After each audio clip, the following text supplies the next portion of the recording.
My name is Carlton Cooper. I'm the Community Relations Director for SMU, and I'm here to read to you today. And the book that I'll be reading is called More Than Anything Else, a story by Maria Bradby.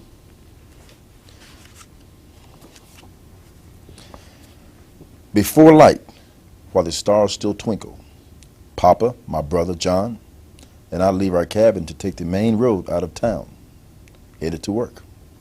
The road hugs the ridge between the Kanawha River and the mountain. We traveled by lantern. My stomach rumbles, for we had no morning meal, but it isn't really a meal I want. It isn't really a meal I want, though I would not turn one down. More than anything else, I want to learn to read. But for now, I must work, from sunup to sundown. We pack salt in barrels at the salt works. A white mountain of salt arises above Papa's head. All day long, we shovel it, but it refuses to grow smaller. We stop only to grab a bite. Sweet potatoes, corn cakes that Papa had brought along in his coat pocket. As I eat every crumb of my meal, I stare at the white mountain. Salt is heavy and rough. The shiny white crystals leave cuts on your hands, your arms, your legs, and the soles of your feet.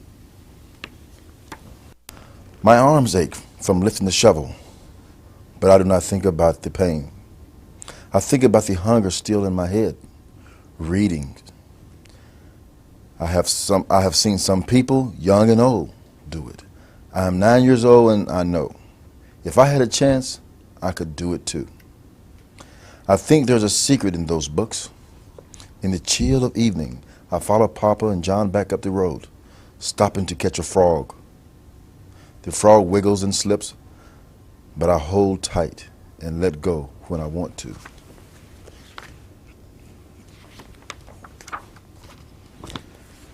There is something different about this place where we live now.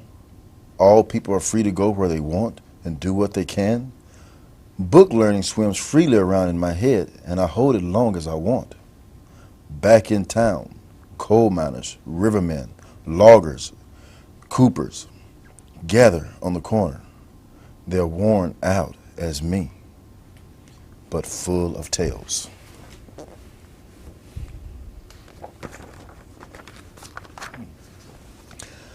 I see a man reading a newspaper aloud, and all doubt falls away.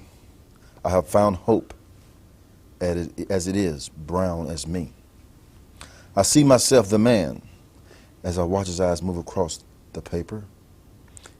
It is as if I know what black marks mean, as if I am reading, as if everyone is listening to me. I hold that thought in my hands. I will work until I'm the best reader in the country. Children will crowd me, and I will teach them to read. But Papa taps me on the shoulder. Come on. And John tugs at my shirt. They don't see what I see. They don't see what I can be. Papa, John. We hurry home. Mama, I've learned to read, I say. She holds my hand and feels my hunger racing fast as my heart.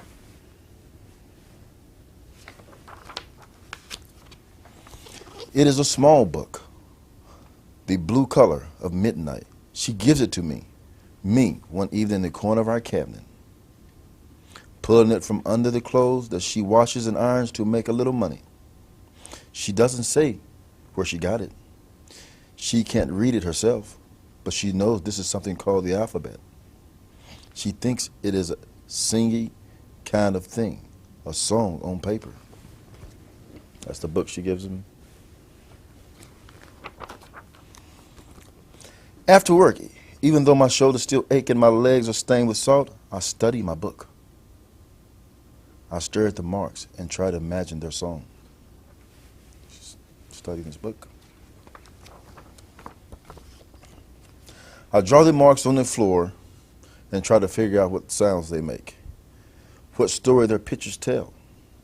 but sometimes I feel I am trying to jump without legs. And my thoughts get slippery. I can't keep up with what I want to be. And how good it would feel when I learn this magic. And how people will look up to me. I can't catch the tune of what I see. I get a salt shoveling pain and I feel my dreams are slipping away. I've got to find him, that newspaper man. He's writing the alphabet in the sand. I look everywhere. Finally, I find that brown face of hope. He finds the newspaper man that he saw earlier. He tells me the song, the sound that marks make. Like C, C, A, A. I jump up and down singing it. I shout and laugh like when I was baptized in the creek. I have jumped into another world and I am saved. He's kind of jumping. He's excited. The newspaper man is excited. But I have to know more. Tell me more, I say. What's your name? He asks. Booker, I say.